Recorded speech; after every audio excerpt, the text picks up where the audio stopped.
Coucou les amis, coucou les amis. Alors les amis, coucou les amis. Bonjour les amis. Coucou les amis. Coucou les amis. Vous êtes les bienvenus dans cette vidéo. Hello les amis, bienvenue dans une nouvelle vidéo et cette fois on va parler de différences culturelles dans le couple.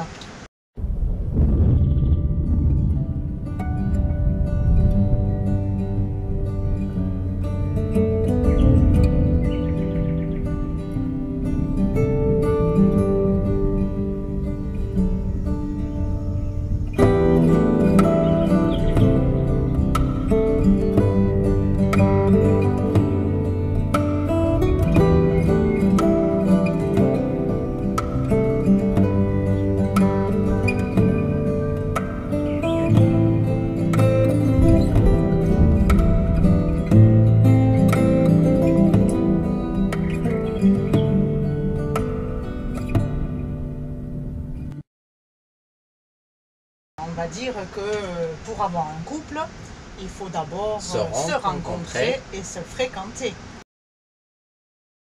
En France, on va dire que les rencontres, quel que soit, en fonction de l'âge, se font de différentes façons. Les fréquentations, on va dire qu'elles sont faciles. Elles peuvent se faire aux yeux de tout le monde. On peut sortir dans la rue, on peut se présenter aux parents quand on va dire, en principe, quand c'est une relation quand même sérieuse. engagé. Pas forcément engagée. Ah, sérieux. C'est ça, je fais la différence parce qu'elle sera, la nuance sera importante. Au Maroc, on va partager sur plusieurs étapes. La première étape, quand on se fréquente. Alors, il y a ce qu'on a dit. Les rencontres, ça peut y arriver dans les cafés, ça peut y arriver au boulot, ça peut y arriver dans partout. Mais ça, dans les endroits quand les gens travaillent, quand les gens sortent. Sauf qu'il y a la difficulté pour beaucoup de monde qu'ils ne travaillent pas. Il y a des filles qui ne travaillent pas, que l'école c'est fini ou qui sont trop contrôlées et tout. Alors ça devient très difficile. Il y a une autre méthode ici qui n'est pas aimée, c'est par drague. Les mecs qui draguent les filles, obtiennent le numéro, donne-moi ton numéro, tatati tatata, et fais un café et tout. Il y a beaucoup de problèmes, on ne peut pas le faire aux yeux de tout le monde. Pas tout le monde. De se fréquenter après, tu pas parles, tout le la monde. fréquentation. Oui. Pas tout le monde peut se voir dans les yeux de tout le monde. Alors il y en a qui peuvent, que ça ne les pose pas de problème, mais il y en a beaucoup que majoritairement pour les filles, le frère et le père, il ne faut pas qu'ils sachent que sa fille est avec quelqu'un, ou qu'il sort avec quelqu'un, ou qu'il la voit avec quelqu'un, sinon c'est un grand problème. Parce qu'on va dire que c'est là qu'on a fait la nuance tout à l'heure. Il y a une différence, si vous vous présentez à la famille, c'est que vous êtes engagé. C'est bon, hein. C'est quelques mois après le mariage. Et généralement, c'est aussi, on ne va pas rentrer dans le sujet, mais c'est généralement aussi plus une protection pour la fille. Bah oui. Puisque les hommes sont plus autorisés à avoir des relations avant le mariage. Alors qu'une fille, des fréquentations, on va dire, avant le mariage, alors qu'une fille, non. C'est ça. Donc c'est pour aussi protéger, ça se fait pas. Ouais. Mais c'est un peu compliqué quand même, c'est pas assez simple. C'est pas comme en France. Moi, je critique pas le Maroc, c'est beau aussi. Chaque situation a des avantages, a des inconvénients. Mais c'est un peu compliqué ici. C'est un peu serré. Surtout de se présenter aux parents, des trucs comme ça, c'est un peu très serré. On va dire qu'ici, c'est surtout la maman qui est au courant quand il y a une relation et qui... Mais le papa, lui, on va dire, il est au courant par la maman, mais il est censé ne pas... Le problème, il est au courant, je ne sais pas si c'est un problème, mais il est au courant par la maman, mais pour garder la valeur du père dans la maison, et il ne se montre pas qu'il connaît, tu comprends, même s'il est d'accord. Et ça, c'est très bien parce que dans la culture marocaine, on a un truc qu'on dit, il faut qu'un qui serre et un qui lâche. Il faut qu'il y ait un qui est très serré et un qui lâche un peu pour qu'il y ait un équilibre dans la maison. On dit ça, oui. C'est très bien. Alors, une fois qu'on s'est trouvé, qu'on s'est fréquenté, qu'on est d'accord, il y a la demande en mariage. Ah, là, ça commence à chauffer, les amis. Alors, en France, On va dire que quand on est un couple, on va chez les parents, on va dire aux parents, bah, on a décidé de se marier. On ne demande pas l'autorisation ni l'approbation. Voilà. Alors au Maroc, Bah, au Maroc et dans les pays arabes, tu dois y aller tout seul avec tes parents à la maison de la fille. Voilà, l'homme, pas la femme, à la maison de la fille. Et tu vas rencontrer son père au début, tu vas pas voir la fille, et tu vas lui dire, je veux la main de ta fille. Alors le père, il va te poser des questions. C'est quoi ton boulot? Combien tu gagnes? Qu'est-ce que tu as comme trésorerie? Est-ce que tu peux faire vivre notre fille comme il faut? Tatati, tatata. Et après, c'est lui qui décide, qui accepte ou qui refuse. Selon certaines conditions. Parce qu'après, il y a le... Comment on dit le don, pas le don, qui doit donner le mari à la femme. Ah, la dot. Aussi, après, quand on est d'accord, on se fait d'accord sur la dot. Alors ça, par contre, c'est quelque chose qui n'existe absolument plus en France. Il existe ici. Bah, je vais expliquer pourquoi la dot. La dot d'une vision religion. La dot, c'était pour valoriser, pour que la femme a une très grande valeur. Je sais qu'il y en a beaucoup qui vont dire non, n'a pas de valeur d'argent.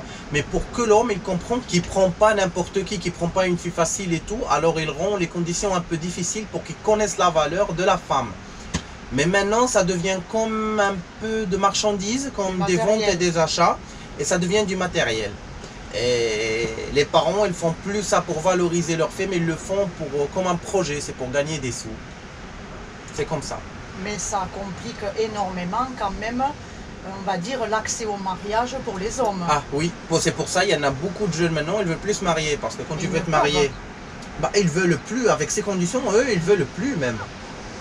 Alors, pour les conditions, tu as la dot, où le minimum c'est 1000 euros. Ah voilà, donc c'est une somme d'argent. C'est une somme d'argent qui commence à 1000 euros généralement chez la catégorie populaire, et des fois ça monte à 10 000, 5 000, 100 000 selon les familles.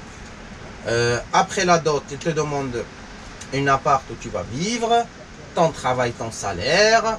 Ils te demandent de t'as une voiture, c'est selon les familles. Il y en a des familles quand même qui sont un peu assez ouverts, assez cool, qui voient pas ça, très matérialiste. Ils voient le bonheur du couple. Enfants. Mais il y en a beaucoup qui sont très matérialistes, qui voient que l'argent. Alors, si par exemple une famille refuse, est-ce que quand même les personnes arrivent à s'opposer aux parents ou non, ils écoutent quand même? C'est selon les gens, il y en a qui écoutent, il y en a qui arrivent à s'opposer.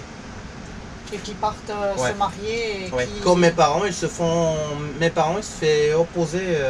Ils se sont mariés sans l'accord de la famille. Au début, sans l'accord de la famille, après la famille a accepté. La famille n'était pas d'accord, mais eux, ils voulaient être ensemble, alors ils sont mariés.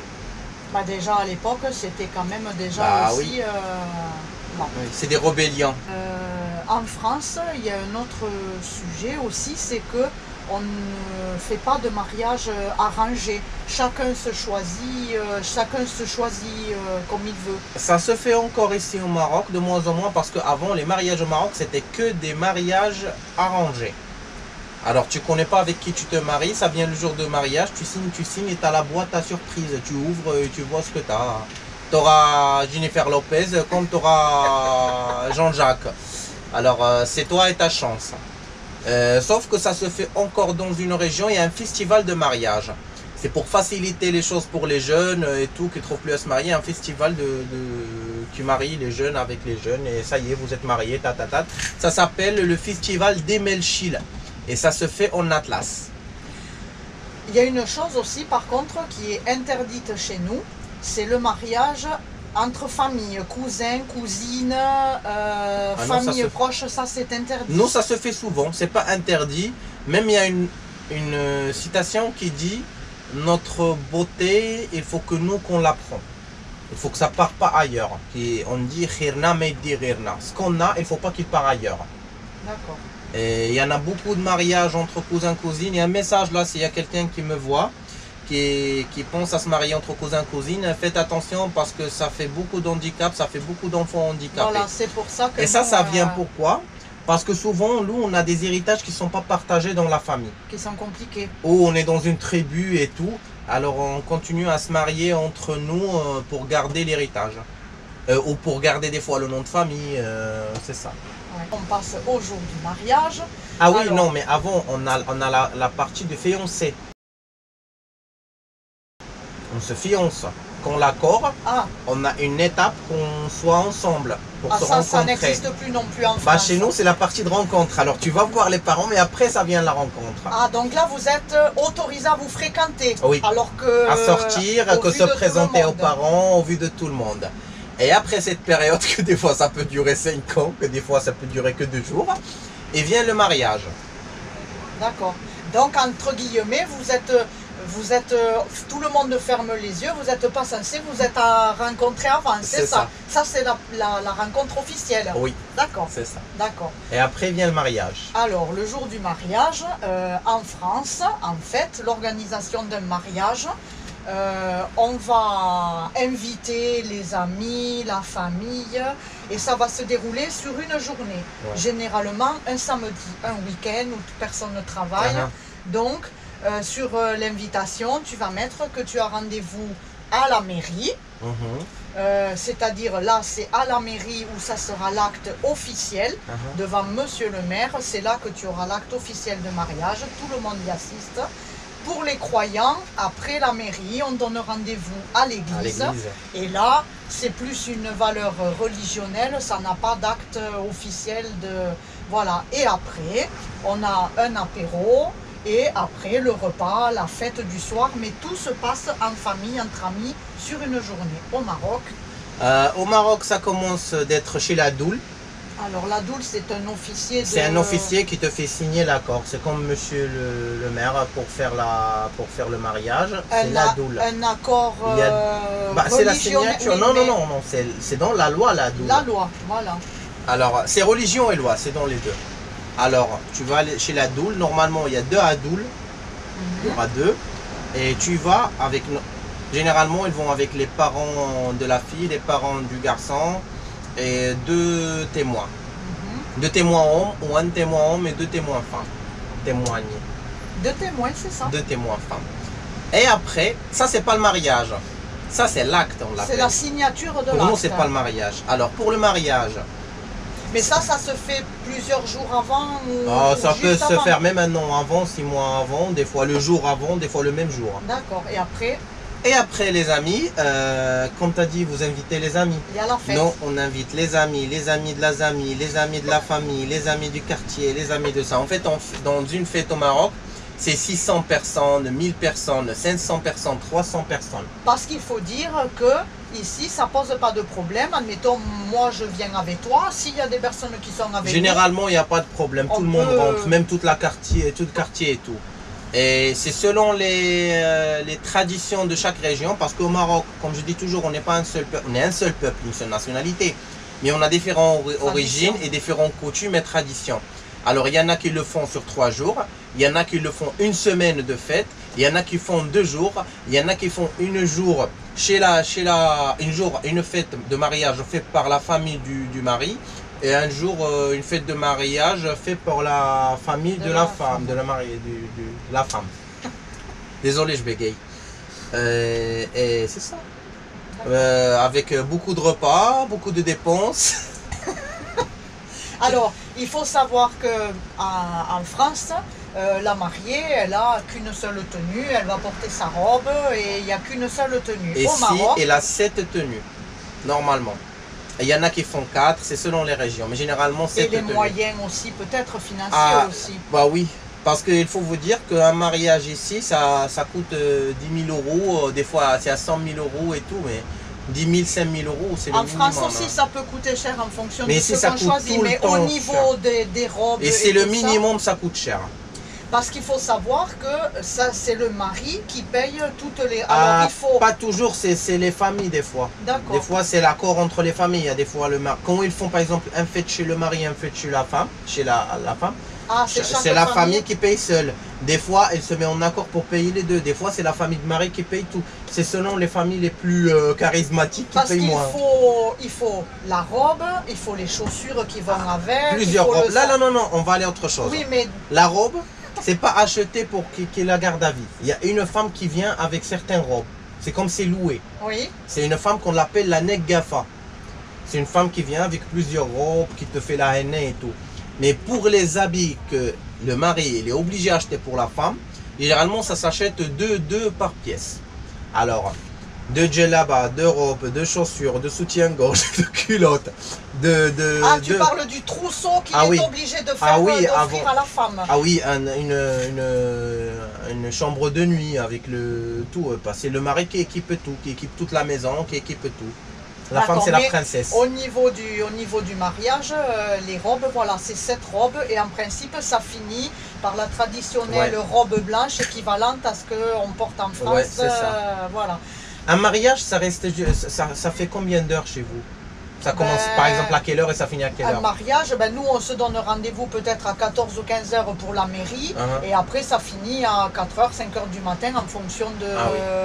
Mais voilà. non, ça commence par exemple à 20 heures du soir Et parce oui, que parce nous que c'est le soir. voilà, Et ça finit 5 heures, des fois 7 heures du matin que ça c'est finit. ça, c'est pareil. Mais mariage au Maroc, c'est que manger et danser les amis. Hein. Tu pareil manges, tu en danses, France, tu hein. manges, tu danses, tu manges, tu danses. Alors par contre, moi pour y avoir assisté, j'ai quand même remarqué qu'ici au Maroc, on va dire que les mariés sont pas forcément à la fête, on va dire. Il y en a qui sont à la fête. Non, C'est selon là où tu étais et les traditions. Parce que moi j'ai vu qu'ils restent souvent assis sur un canapé. Ah oui, ils restent assis dans leur place, ils ne se mélangent pas. Hein. Et voilà, nous on danse, on Non, participe à non, tout le non, monde. ils, dansent, tu vois. ils ont une danse Voilà. à eux que tout le monde est. Tu peux pas l'ouverture du danser bal, avec, voilà, tu peux pas c'est danser ça. avec eux. Ils Mais dansent après, ensemble. ils sont à la disposition Bah parce oui. qu'ils font les photos. La mariée, on lui fait le henné, Oui. on la change. C'est 7 ça. fois, c'est pas rien dans une soirée. Donc, Mais ils c'est- font 8h, 9h assis sur la chaise. Hein, c'est ça, ils font rien. Hein. c'est une grande différence. Ouais. Ah non, ils dansent pas, nous. Ouais, Non. ouais. Alors, une fois que Alors, par contre, une chose à préciser, c'est que quand on est marié, en France, l'épouse prend le nom du mari. Ah, la femme prend pas le nom du mari. Ici, elle reste Ça, au nom le de jeune fille. Donc, une fois que le mariage est passé, on va dire que le couple s'installe. En France, on va dire que, en principe, le mari et la femme vont, s'ils travaillent tous les deux. Ah, attends, moi je vais parler d'une coutume ici. Alors, Il y a beaucoup qui sont contre ça, mais je vais parler. Je sais que je me ferai dégommer, mais je vais parler une coutume qu'il y en a moins maintenant, mais il y a la nuit de rentrée, on l'appelle. la nuit de noces. Oui. Alors, vas-y, explique. Bah alors après le mariage, les mariés doivent avoir une nuit de noces. Ils nous, partent c'est- à un hôtel. Il y a une D'accord. voiture qui va les prendre, soit un hôtel, soit chez leur maison. C'est Oui, selon nous les. aussi. Et il y a un truc que je vais ajouter, ça se fait moi. Ça se fait moi. Et les parents du mari, ils partent avec, et il attend dehors de la chambre que le mari, il sort un truc qu'on appelle le pantalon avec une tache de sang pour prouver la virginité de la fille. Ou le drap, le pantalon. Le pantalon normalement, ça s'appelle le pourquoi? pantalon. Ah, C'est un pantalon blanc qu'on le met sous la femme. d'accord, Ça s'appelle sortir le pantalon. d'accord. Et comme ça, il fait que la fille est vierge. Alors nous, on a aussi la nuit de noces, tu as raison. En principe, quand la soirée, avant que la fin de soirée se termine, on s'éclipse et on part chez quelqu'un ou à l'hôtel. Donc ça y est, tout le monde est prêt à c'est vivre bon. ensemble. En France, quand le couple s'installe, si l'homme et la femme travaillent, on va dire généralement,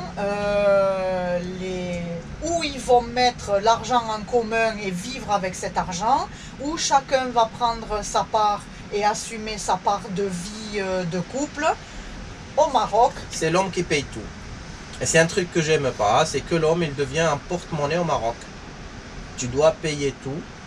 Et il y a des femmes, il y a des exceptions. Tu Bien sais sûr. quand on parle de ça, il y a des exceptions. alors, Mais on parle d'une 80% ou 60%, c'est le mari qui paye tout de A à Z. Même si la femme travaille, Je critique pas les femmes marocaines parce qu'il y a ma mère, ma soeur, il y a des personnes que j'aime et tout. Moi, ce que je voudrais dire, quand on fait ce genre de vidéo, on n'est pas là pour critiquer. C'est juste pour parler, pour éclairer des choses. On ne fait pas des généralités. On parle en général, mais on ne fait pas de généralité. C'est ça. Et on évoque effectivement si même quand la femme travaille, son argent, elle va à la banque. Ou il va chez ses parents. Il le donne à ses parents. Et il économise. Et le mari qui paye tout. Par contre, il y a des couples qui partagent les charges. Peut-être que chez les nouveaux couples... Oui, mais je parle traditionnellement, c'est l'homme qui paye tout, c'est l'homme qui travaille. Et c'est pas bon. Alors, ben voilà, une fois que on s'est marié, qu'on a bien vécu ensemble, parfois, ça vient, des fois, ça vient, le divorce. Alors, on peut dire que le divorce en France, il est autorisé à tout le monde. Chacun, ça on ne peut pas rentrer dans le sujet parce que chacun sa façon de divorcer et chacun ses, comment dire, son vécu et voilà. Mais le divorce est autorisé au Maroc. Le divorce est autorisé aussi. On a plusieurs divorces comme en France. Sauf qu'il y a un truc, je ne sais pas si ça se fait encore. Quand on se marie, la doule, il écrit une dot d'avance et une dot d'après. Quand on se divorce, tu dois donner une somme d'argent aussi. D'accord. C'est ça. Et après, des fois, selon le divorce que vous faites, tu peux avoir des charges qui continuent à donner à ta ex-femme. Voilà, ça c'est pareil qu'en France. C'est pareil qu'en France. Ouais. Alors après, au niveau des couples, mais ça c'est un sujet où on va aussi rester, au-delà des différences culturelles, il y a les différences religieuses. Ça, on ne va pas les aborder parce que c'est à chacun des couples de s'entendre. Moi, je dirais que nous, on a trouvé l'accord parfait sur ça. C'est un sujet qu'on aborde souvent, dont on parle souvent, la religion. Moi, j'ai fait une vidéo sur ça. Où j'explique pourquoi je fais le ramadan vous le trouverez là-haut. Sans être musulmane. Voilà, ça c'est à chacun de trouver son équilibre. Après, alors pour finir sur une note quand même, mais une autre différence culturelle. C'est quoi? Moi, je vais te dire, tu es mon rayon de soleil. Alors moi, je vais te dire, tu es ma lune. Alors voilà, moi pourquoi je te dis mon rayon de soleil? Parce que pour nous le soleil c'est quelque chose qui réchauffe, c'est quelque chose d'éblouissant, de merveilleux. Et pour vous la différence? Chez nous le soleil c'est quelque chose qui brûle. Parce qu'on a le soleil, parce que nous on est arabe. Alors on vient d'une origine de peuple qui a vécu dans le désert. Et dans le désert le plus grand ennemi c'est le soleil.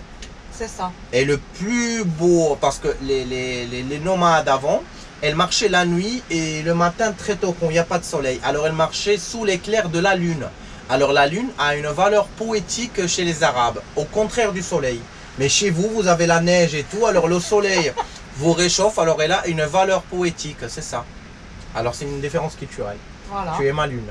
C'est mon soleil. Et vous êtes notre lune et soleil. Voilà, on vous aime. Alors on espère que encore une fois vous aurez appris beaucoup de choses dans cette vidéo. Je tiens encore une fois à répéter qu'on ne fait pas de généralité. On n'a rien contre personne, on aime tout le monde, on respecte tout le monde. Voilà. C'est comme ça les amis. À chacun sa culture, nous on en fait une richesse. Et moi je veux dire un truc, je m'excuse, j'ai dit des trucs qui sont fausses pour d'autres parce que je veux dire qu'on est différents, qu'il y a plusieurs régions.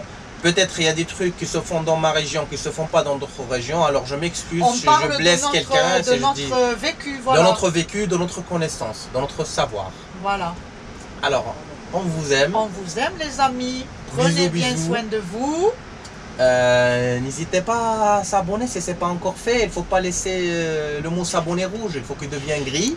Et activer la cloche pour recevoir la notification de tous les vidéos qui sortent. N'oubliez pas de nous laisser des pouces bleus, un petit commentaire. Ça fait plaisir. Et n'oubliez pas d'aller nous voir sur Instagram. Qui est là. On vous aime les amis. Ciao, ciao. Ciao, ciao.